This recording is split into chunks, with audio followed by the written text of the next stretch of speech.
What's going on, people? We are back with episode number 15, Conscious Approach Podcast. So welcome once again, JV Wiz here, Dave De Niro. We figured we would give our 2 cents on this situation with the NASCAR driver who was who used the N-word during some kind of streaming of a virtual racing event. A lot of these pro athletes and these sporting entities are resorting to different modes of entertainment. One of them being virtual gaming. We've seen it with the NBA with the 2K thing. And NASCAR, I guess, I don't follow NASCAR, so I don't know too much about NASCAR, but they were doing something similar where they were doing like some kind of virtual racing thing, and one of the drivers, while live and hot, said the N-word, and there's fallout from it naturally. So we figured we'd talk about that. So the guy's name is Kyle Larson. I don't know who that is. I don't follow NASCAR, but this was an interesting story because it represents a societal observation that I made with respect to the word and why these things keep happening, in my opinion. But just to give you a brief background in case you aren't up to speed with what has happened, this is according to NBC News. It says, after much consideration, Chip Ganassi Racing has determined that it will end its relationship with driver Kyle Larson, according to the team's statement. Larson, who is half Japanese with grandparents sent to an internment camp during World War II, as if that qualifies it in any kind of way, apologized on Monday for using the N-word. Of course he did. He was set to be one of NASCAR's most sought free agents after this season, but now it's possible that Sunday's incident will cost him millions of dollars. I think his career is over. Larson was competing in an iRacing event, virtual races that his fellow drivers have been participating in since the coronavirus pandemic has shut down nearly every pro sports league in the world. He appeared to lose audio contact with his spotter and, while checking the microphone, asked, "You can't hear me?" apparently thinking he was muted, and then he said the N-word. So apparently he said, "You can't hear me, nigger," is what he said. So that all is the facts of the situation according to NBCnews.com.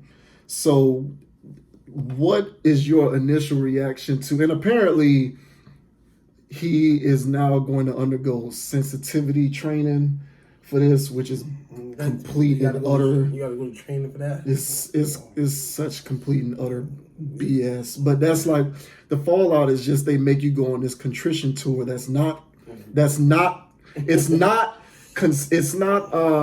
what's the word I'm looking for? Sincere. It's not sincere. But if you don't do it, then they'll still kill you for not doing it. So it's like you dead either way. He's trying to save his money. That's all that is. Yeah, but I think his career is done. But like, what was your initial reaction to this whole situation?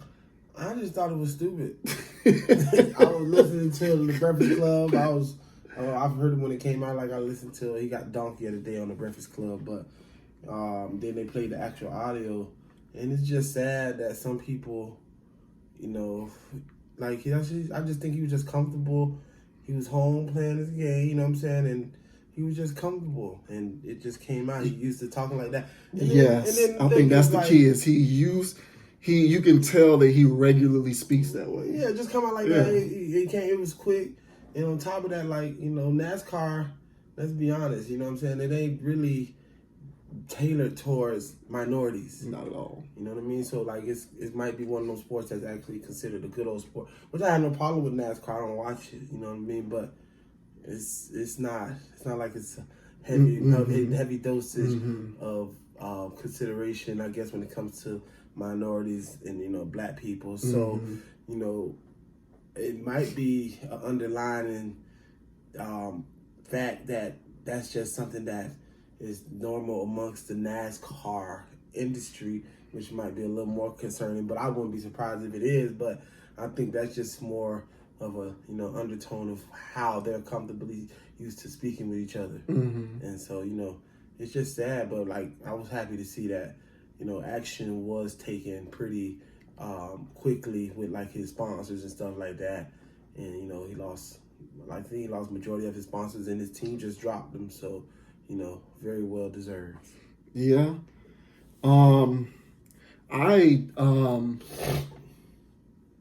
When stuff like this happens, let me just say that I don't think that he deserves to have his livelihood stripped from him for the rest of his life. I didn't say that yet. I know you didn't say that. I'm saying that because you got people out there who get so offended by everything that when something like this happens, they believe that he should just go away and crawl into a hole and die for life.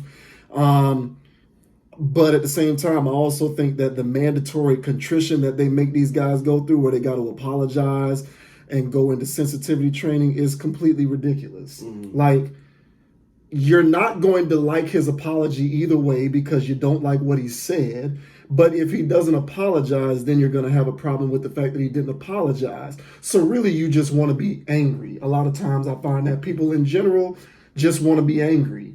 And there's nothing that you're going to do to fix their anger. They just want to have that feeling of anger. They don't want to have it resolved. They just want it to sit there and fester. And the only thing that will make us happy, seemingly, is if this guy goes away and never comes out again. The reason why I think that his career is over is for the similar reasons that I think Colin Kaepernick's career was nuked. It's because the public fallout from this is going to prohibit any other NASCAR company from being able to sponsor him without them receiving backlash for doing so. So he's just going to be deemed a little too toxic, and barring any unforeseen circumstances that we can tell at this moment, his career is done, not because he deserves to be done, but because the backlash from it publicly is going to prevent him from being able to sustain a career moving forward in NASCAR.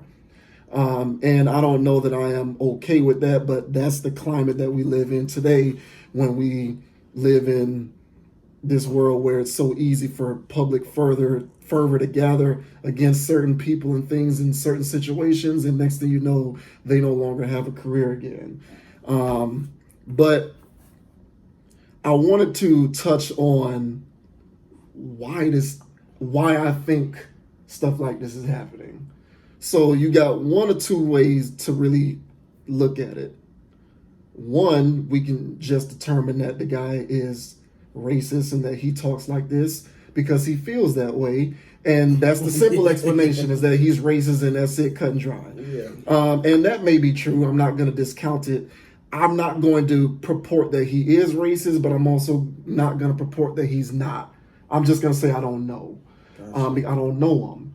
Prior to this happening, I didn't even know he existed on this earth. Gotcha. I don't follow NASCAR. So I think it's unfair for me to be like, oh, he's racist, but I'm also not going to say he's not. Does that make sense? I'm with you. Okay, so the reason I want to go a little deeper, if I can, into why I think stuff like this continues to persist in society today. So you remember when we did the Kanye video, and you talked about how one of the issues that we have permeating throughout society as it pertains to like the perception of black people and the way that perception is sort of fueled through the music is because you have a lot of these record companies who go into these neighborhoods or who find some of these artists and use their experiences and their life circumstances as a form of exploitation, right? So I think part of the problem that we have here is, like, essentially when these record labels do that, when they package these artists and stuff, essentially what you're doing is you're selling their experiences to the masses as a product to be bartered and sold. So essentially what happens is they say, hey, middle America, heartland America, here are black people, here's black culture. It's packaged in this product, and we're going to give it to you as a product that you can consume, that you can buy. And so you run into situations like this where one of the unintended consequences becomes people who don't necessarily know much about black people or have an affiliation with black people in any kind of way, glean what it means to be black and black culture from a small microcosm of it, like music. And essentially, the N word becomes a product that is bartered and packaged and sold to a masses of people. And one thing that you can bet is going to happen from that is that they're going to actively participate in every part of that because they're spending their dollars on it. They're becoming active participants in the black experience because it's a product that's being packaged for them to consume via music and entertainment and everything else. Everything that you see where the word is being used freely is essentially a product that is being sold to a masses of people who are otherwise unfamiliar with that particular group of people on a whole. And so that's one of the issues that I've always had with the word, albeit, and for all intents and purposes, I may be accused of being hypocritical by those who know me because I've used that word in the past. But as I've gotten older and I've seen the way things are kind of working around me, I've kind of had to dial that back because I feel like people aren't responsible enough. And so it is difficult to package a product to somebody and tell them we want you to contribute your dollars to this product, but you can't actively participate in all aspects of that product.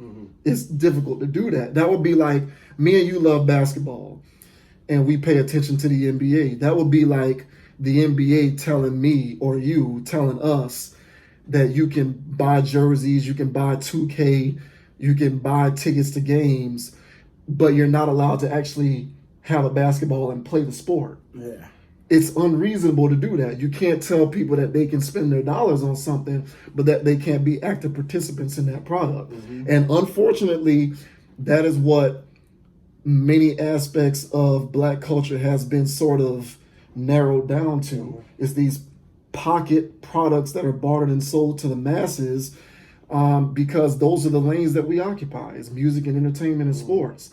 So the more that you use these various elements within those products, namely the use of the word nigga, people who are purchasing this stuff, and we know white people purchase hip hop in droves, the more that people put their buying power towards these products, the less we can be upset when we hear things like this. And the reason why I think that applies in this particular situation is simply because this guy Larson apparently was talking to the guy who manages his sound during this race, and this person was a white person. So he wasn't addressing a non-white person or even a black person in that way.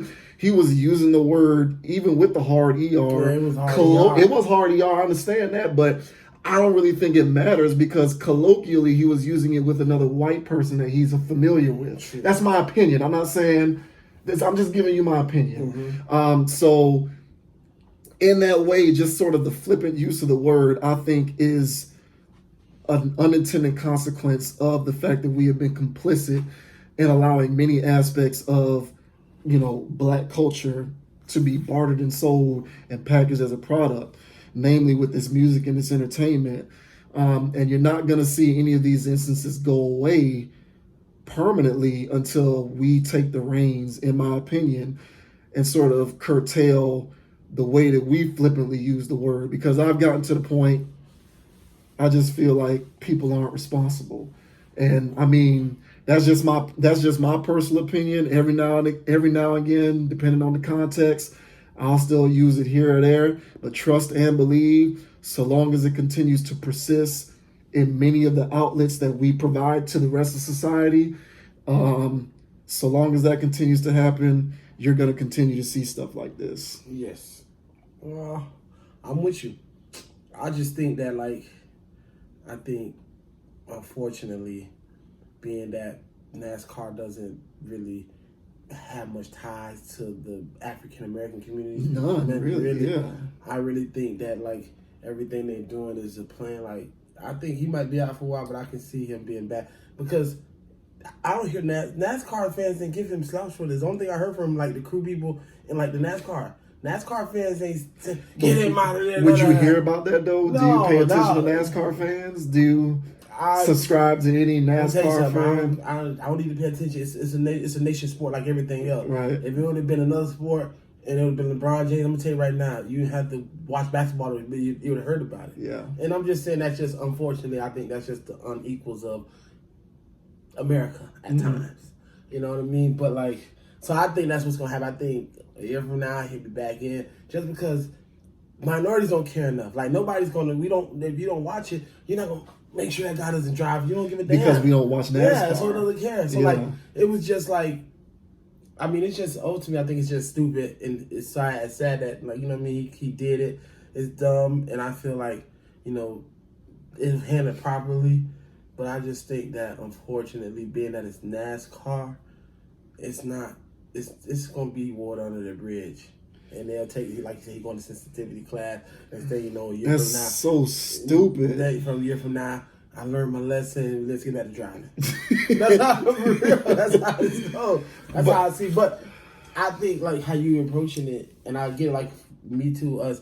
But I think we're putting that we're digging a little deeper than most people probably gonna care on this subject. I agree 100%. The fact that I'm willing to acknowledge that I might be digging deeper, but I've been noticing this going on for a while. Like, and it isn't just with NASCAR. What we like, you talking about just in general life? Like everybody's saying, if it's the A or the E. If you think for once, I don't think. Well, first of all, if you think for 1 second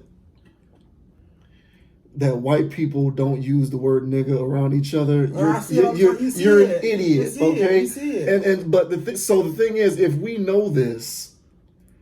Yes, we don't. Yes, as a black person, no white person should be using the word under any circumstance at all.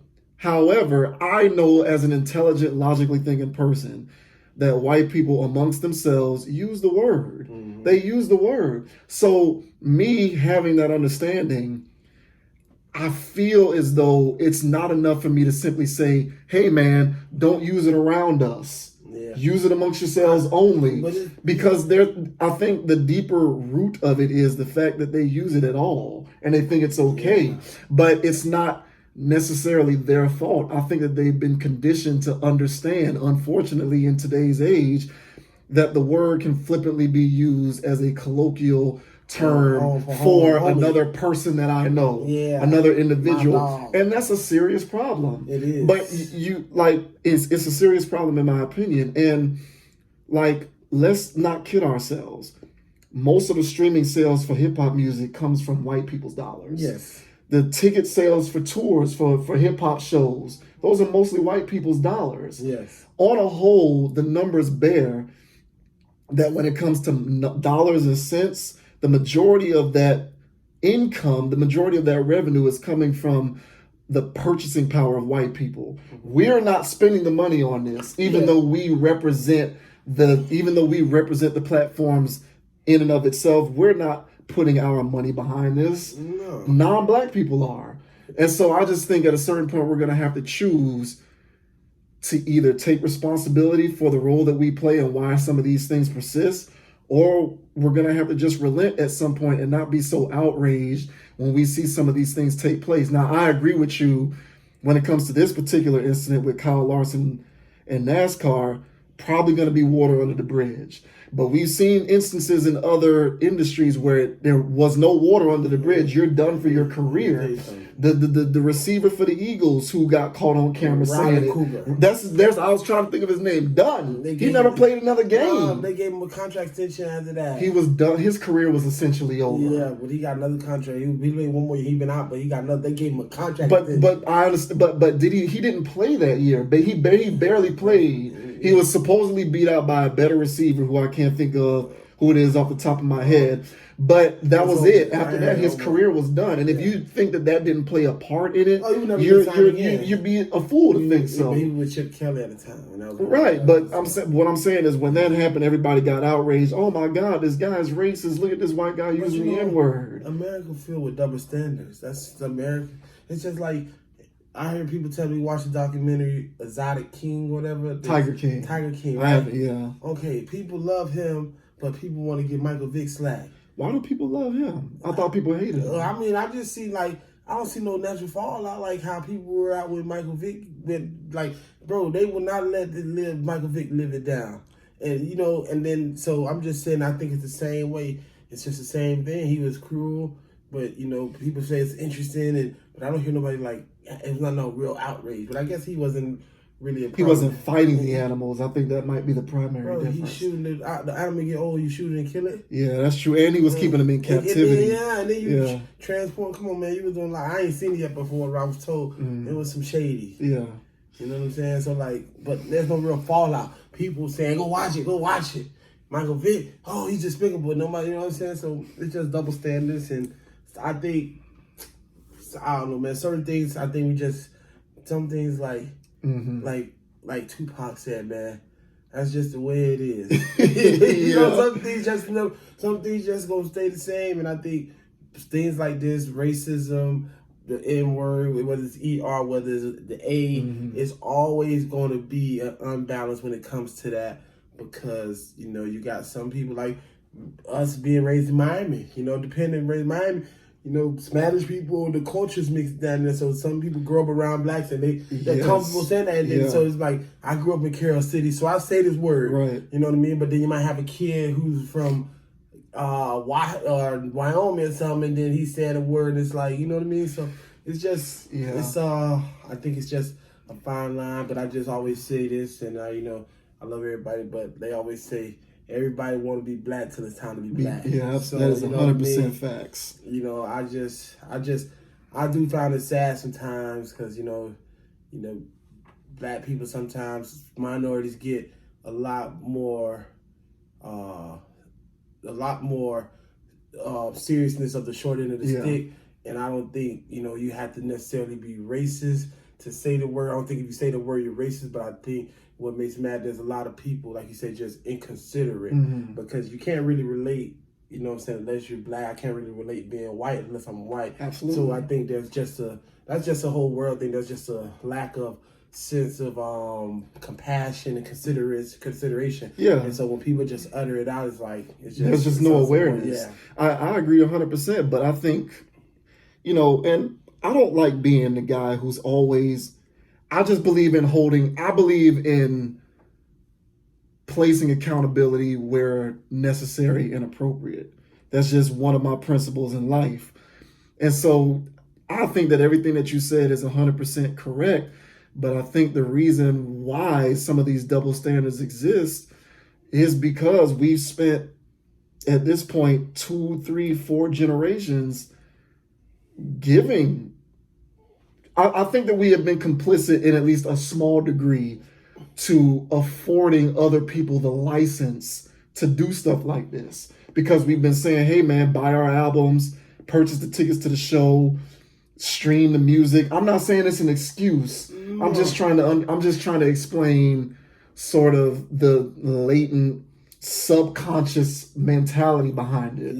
And I think, in my opinion, I think that it's a problem. And I just think that you'll see a lot more that's going on until we come to terms with how complicit we've been in creating this environment where you have people who just want to say it. And yeah, man, like I grew up in Miami. I basically grew up in multiracial environments. Every school that I attended was Latino and black, with very few non of either one of those, you know what I'm saying? So yeah, I came up around people who were not black, who used the word all the time. And I thought that was okay because it was less about skin color and it was just more about life circumstance.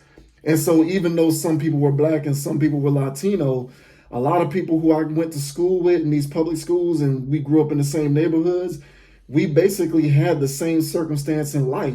So the use of the word to me was just kind of understood. Yeah. Because, and I try to explain this to people, race is less about skin color and it's more about a cultural construct.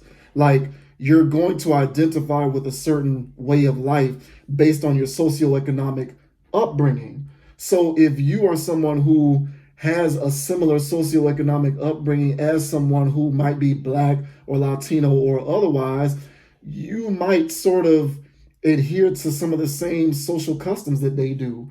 and you can't fault them for that. That's just the way human nature works. Yeah. You know what I'm saying? Like, I'm with you, but like you said, it's a social economical thing, right? yeah, yeah. And a lot of people, especially minorities, a lot of people, like you say, people are trying to survive. And when you're trying to survive, like you're not really thinking about, oh, if I use this word, and I'm saying what I gotta say to try to get this check, because the situation that I know I'm complicit in probably my actions, but for some certain situations where things were just systemically created, I have no complicit in that. Mm-hmm. So only that I can do is try to survive the situation. So while I'm over here trying to survive, I don't have time to really worry about if you saying one word or not, because I'm trying to survive. But most of us are worrying about whether people say that one word or not. That's what I'm saying. Yeah. So we are trying to survive, but if someone who we don't think should be using the word uses it, then we worried about that too. Yeah.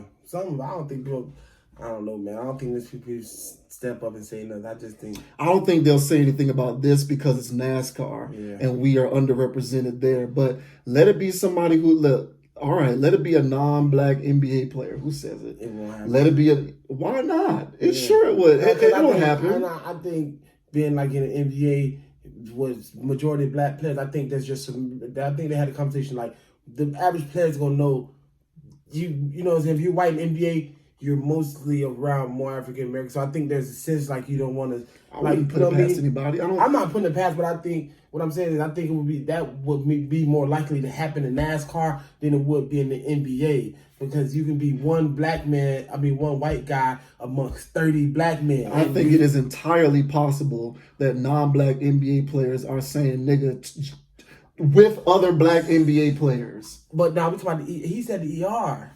Okay, that's fine. I said that I don't think it matters. I don't think that the derivative that was of the word that was used matters because of who he was addressing. I don't think it matters. I'm saying, but ER is way. I get what you're saying, but what I believe, this is my opinion, is that in that particular situation with him, whether it's ER or A, I don't think it matters because of who he was addressing and the context in which the word was used. Probably just all same. Yeah, to him, yes, that's what I think. Yeah. So I don't know. I just find it hard to believe Kelly Olynyk for the Heat going to say that word. Maybe not Kelly Olynyk, but Steve Nash when the dad said it. Maybe not, but I don't want to cast. Even Birdman. I don't want to mention. Birdman never even tried. Like you got. Is Matt Barnes white? Black. Matt Barnes is Hispanic actually. But okay, the NBA, man, that's why I love the NBA. NBA different. It's the NBA's branded players kind of run the league, and and this is why we're going to continue to have this problem. Yeah, because we're creating different standards. I'm not saying in different places. I just think the NBA is more of what it should be.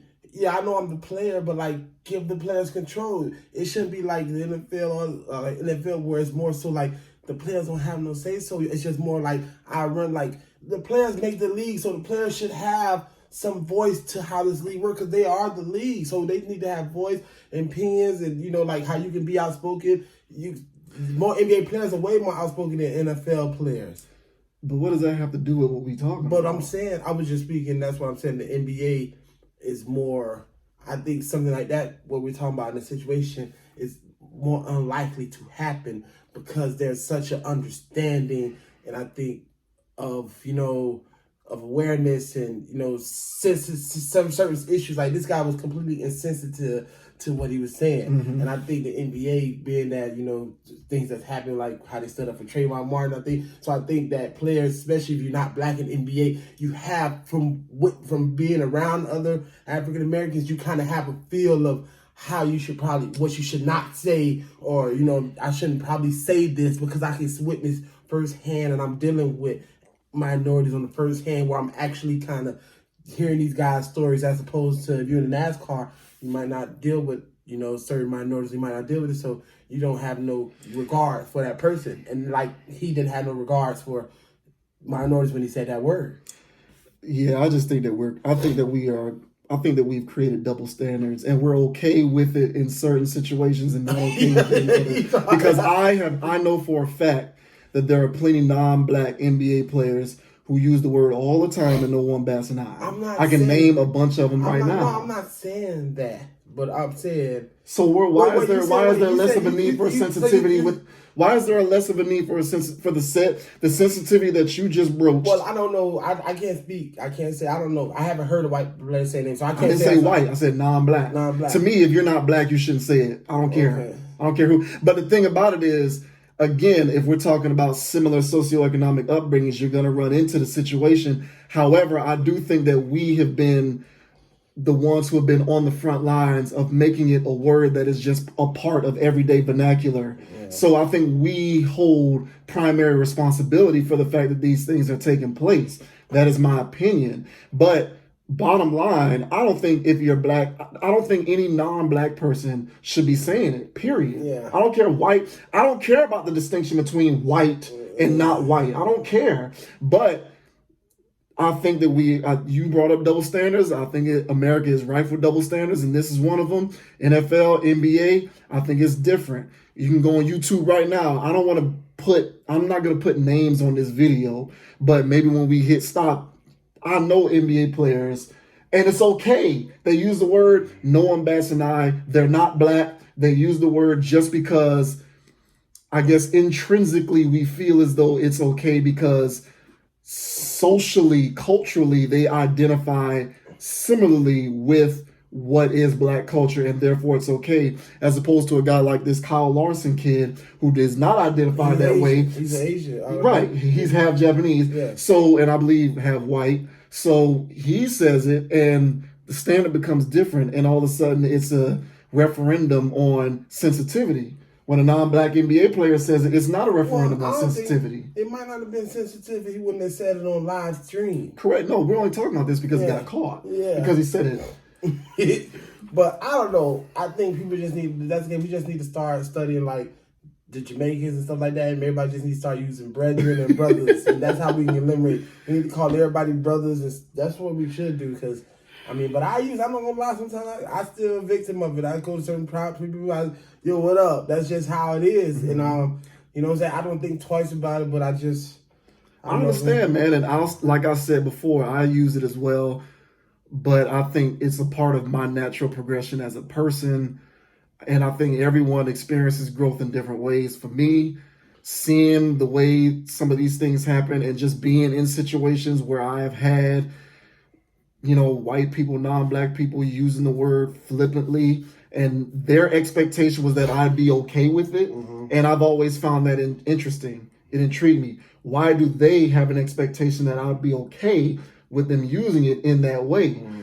I think that there is a deeper meaning behind that. And I think that we have been complicit in why it's become such a part of people's everyday vernacular, even though it's a cultural faux pas for it to be publicly disseminated the way he allowed it to be publicly disseminated. But I mean, listen, the bottom line is, my 2 cents on a lot of this is just, listen, man, if you're white, don't ever say it.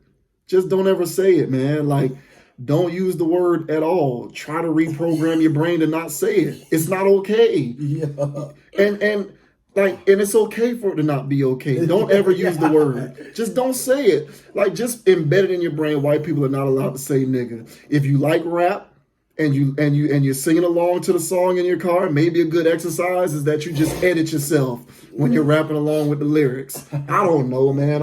And I understand that that's a bit unreasonable, me saying that, but that's part of the problem that you have here. Listen, everybody do what they want to do, right? But just be careful when you use the word, because if you use the word in the wrong place, wrong time, it can be trouble for you. So that's how I look at it. You can say it, but I always find it funny because you go to the clubs and sometimes you see white people rapping, the word coming, they'll stop. And they'll edit themselves, Sometimes I go to the club and I just see a bunch of white people letting it go like rain. So, what I'm saying? Them are the ones that have those ignorant black friends who let them use it around them. Yeah, I think we just all need to find a way to get along. Yes, I agree 100%, but I'm just trying to save you from being in tight spots. Yeah. And if you have that mentality and you think that it's okay, like you said, you're going to find yourself in a situation where you said it around the wrong group of people, and it could be trouble for you. I've heard you say, I got black friends. People always say, I got black friends. Well, I'm hung around black people like, man. I don't know. Something in me just feels like it's just not okay for you to say it. Yeah. But look, man, you know, I got a deal for a lot of people out there who are white or just not black, but you want to fight for your right to be able to use the word so badly. I've always said that if you want to be able to say the word nigga so bad, let's trade. Mm-hmm. So, in exchange for your freedom to use the word without, any type of retribution or punishment or backlash, you give us your 450, 500 years of access to resources and economics and education in America, and we'll give you the right to be able to use the word whenever you want, and nobody will be mad at you. Yeah. I feel like that's a fair trade. Something tells me you won't want to make that deal, but in the event that you do, holla at me. Hit me up on the socials. We can discuss a trade. We can get Barack Obama and anybody else involved, and whoever else is the spokesperson for black people these days, whatever rapper y'all like to pay attention to. Diddy. T.I., all of these rappers who like to speak for all black people. And we'll discuss that trade. So 500 years of access to resources and economics and education in America in exchange for your freedom to use the N-word without any type of persecution. I think that's a fair trade. Yeah, I just say, man, in all seriousness, too, we need to just be considerate. People just need to be more considerate of others, man. Yeah, man, like, watch what you say and watch what you coming out your mouth, because it's just that serious. And I think that's the most important part. We got to be more cognizant of what we say, and just because you're a product of your environment, that doesn't make it right. I know a lot of this probably stems from upbringing and stuff like that. But listen, I tell you, I love my mom dearly, but I can agree with everything she says just because she's your mom. So if your parents say, oh, this and that, then, you need to find a way to be like, nah, that's not right. Yeah. Mom and dad. Just learn from it and grow from it, yeah. But you don't have to be beholden to everything that you experience coming up. That's why we reside at the top of the food chain, because we maintain the capacity to be able to grow and evolve and learn and become better versions of ourselves. Yeah. So, I say a lot of this in jest, man, but I just want to give the people something to think about when it comes to why some of these things happen. There's always deeper meanings to everything if you choose to really dive into it and try to get to the root of it all. That's just my 2 cents. I don't pray tell to be right about everything. I'm no social scientist. I'm not an expert. That's just my opinion based on my observations while I've been living. Yeah, so, same here. But on that note, we'll go ahead and close it out. Make sure to follow us on the usual channels, consciousapproach.com, on YouTube at Conscious Approach. Please support logical content, like and follow. You can find me on Instagram at JVWins, and you can find me on the Twitter as well at Javis Ogden. Follow my man Dave De Niro G. pvo.apparel on Instagram. That's how it's pvo.apparel on Instagram. And the URL for the website is pvoapparel.store. I keep messing that up. Every time I do it, I mess it up, but it's pvoapparel.store. Positive vibes only. As always, man, just be cognizant of the way that you speak in and just the world around you, and just, you can do it. We're all smart people. We can learn how to be better. And let me tell you, man, don't be running around yelling at people because they ain't got a mask on in the store like y'all run this place. Man, everybody ain't got a mask on. Y'all quarantine safely. Stay positive, but do not feel like somebody don't have a mask on in the store that you gonna lay the hammer down like you the judge, because that can also get you in trouble too. We gotta learn some things, man. But on the next time, PVO. Yeah. Please, yes. Until next time, always remember to support logical content. And until we record the next video, catch us on the socials. We'll see you on the flip side. We out. Deuces.